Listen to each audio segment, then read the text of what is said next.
I was asked quite a bit last week, Coach, have you guys moved on, and what are you going to say to the guys to make sure they're not reliving what happened last week? But, we moved on right away. Part of being a good football team is to be able to put something behind you and then get ready for the next week. We didn't need to think about the past to get ready for Purdue. They embarrassed us on homecoming last year. Most of our guys were there. Camden has been here for a lot of years. But then it was just us having an opportunity to get our second Big Ten, Big Ten win. We're in a row. We haven't done that, I don't think, since we've been here. We got a few players out, of course. Wale didn't play today, but others have stepped up. One thing about our offense, if we need to be able to lean on the past, we can do that. But on a day like today, it was about running the football. I thought Coach Smith and the offensive staff did a great job of getting players in position. When you run the ball like that, you have to talk about the offensive line, and they did a great job. So on the other side of the ball, it's always about taking the ball away. Our guys buy into that. Tony Adams, of course, second game playing the cornerback position. Productive again. But in order for that to happen, you have to be able to play the run too. So our defensive line, Russ passed her well. Thought they played the run well also. So a big win for us. It's good to get 2 in a row. It just makes this third game, and that's how we're looking at it. The second season, the third game of the second season. That's more important. Take a question. Does it make it better a little bit, Coach, because you controlled the game pretty much from the get-go? That add to how you felt about this game? Well, yeah, I mean, in an ideal world, that's what you would like, to kind of take control of it right away, and we're able to do that. Didn't let them get anything started, no momentum. It's disappointing when they had an 89-yard drive. That's disappointing.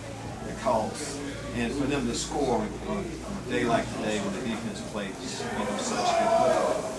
But yeah, it was good to control it early, and of course it was great to finish it. Normal on for TFLs. Just how easy is this structure? Just that. I mean, he's a 3 technique at our, in our defense. He's the closest guy, almost the closest guy, besides the nose, of course, the quarterback. Everything revolves around him.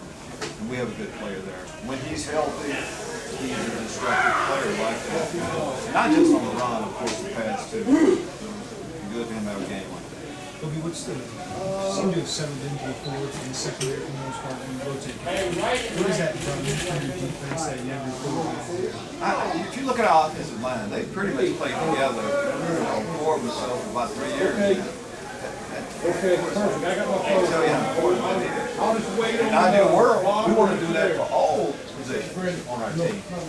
And for us, secondary-wise, Stanley Green was down. He's been injured, so we've been wanting to get the best group out there, but the injuries have stopped us from doing that.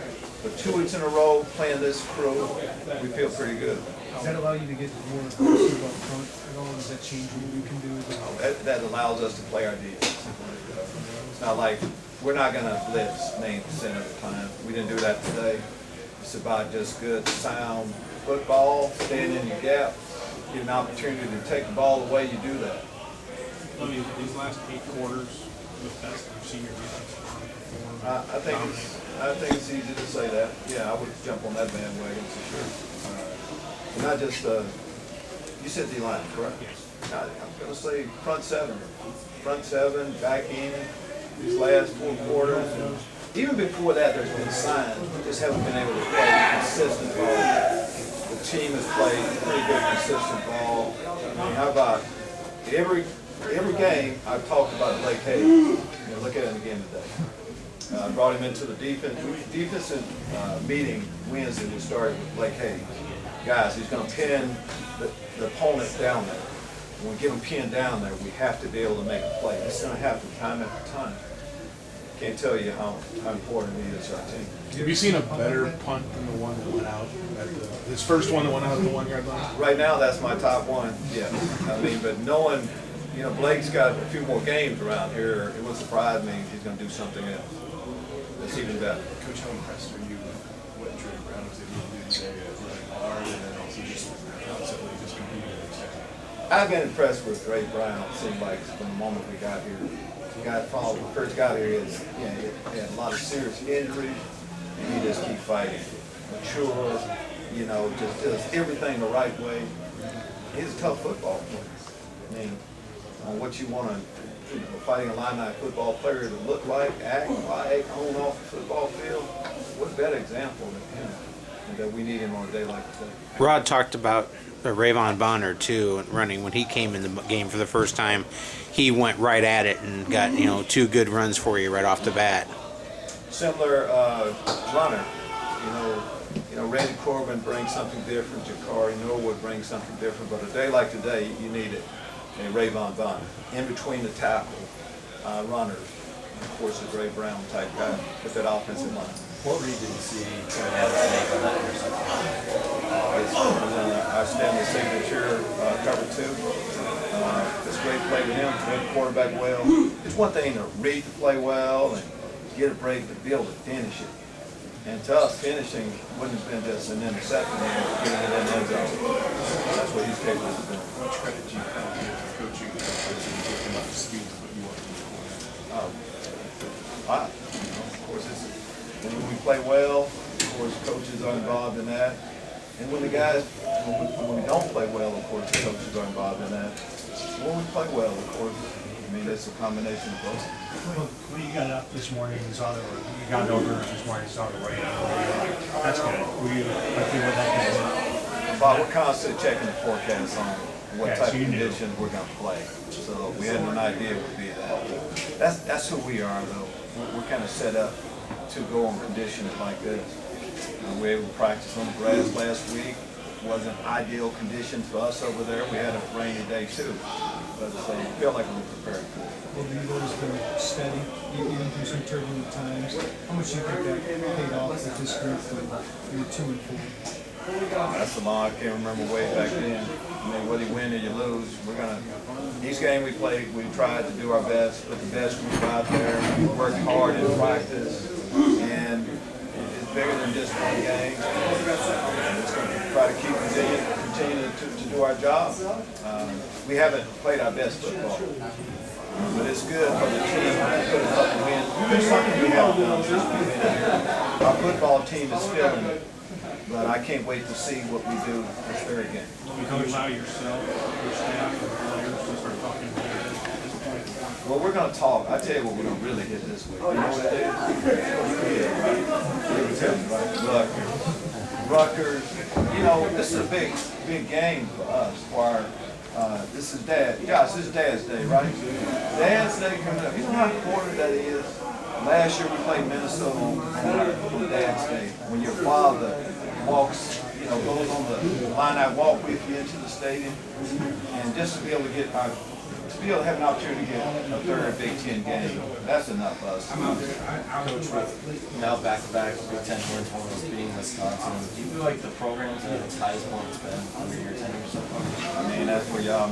What's our record right now? I don't think we've been 4-4, right? This deep, this deep. So this is the best we've been. We're making progress, but it's good to see that. Now the record says that. That's what's been going on behind the scenes. There's a lot of special things happening at the university going on, and now I think more people will be able to at least take note. Coach, you won a game by 18 points. Your quarterback only completes 3 passes. No, this is a different one for us, but I have had games like this where it's been dominated by the run, just like games where it's been dominated by the pass. You have to get out there, see what the conditions are, and see what you need to do that day to win the football game. Today was about running the ball. Tony Adams has come through back-to-back games with big interceptions. When you decided to move him back there, what was maybe the main reason you wanted to shift him back on the side? I think as much as anything, just trying to get the best 11 guys on the field. And you look at who's healthy and ready to go. Sidney Brown missed all the training camp. Stanley Green was out, so we had to shuffle guys. That says an awful lot about Tony. I've come to Tony. You got to start at nickel this week. Tony got started at strong safety. Tony, you have to start at free safety. Now, of course, that conversation of Tony, now we feel like get you in your hold the right position at corner, and he's just whatever I need to do, coach. That's why you want guys to have success when they're all about the team. How much was this game decided? I know I just decided to ball. I think you can say that for most games. The depth, you see the conditions out there. That was definitely the case. Definitely the case on both sides of the ball. D-line, offensive line, feel like they dominated. Coach, I know Brandon only completed 3 passes, but what does he bring as a runner and the reads he was able to make and just building he was able to move the ball with his feet? What does that give you guys? Well, it gives us a lot, and especially, Brandon, as you say, describe him, people aren't going to say he's a running quarterback, but that's when you can sneak up on people. But he's an adequate runner. When he needs to pull in and run it, he can move the chains that way. And of course, when he needs to pass it. It's just smart ball by him. We protect him football. Brandon makes great decisions. It's important for him to have a chance to come back home a little bit. Chemistry and confidence help this team continue to grow and continue to compete. I know that they were even killed even when you were 2-4, but it feels like they could take the game to a different level now.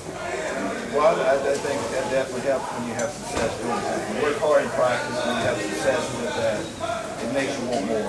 You've been around this crew, they want more. Of course, we haven't done anything. We've made it to 500.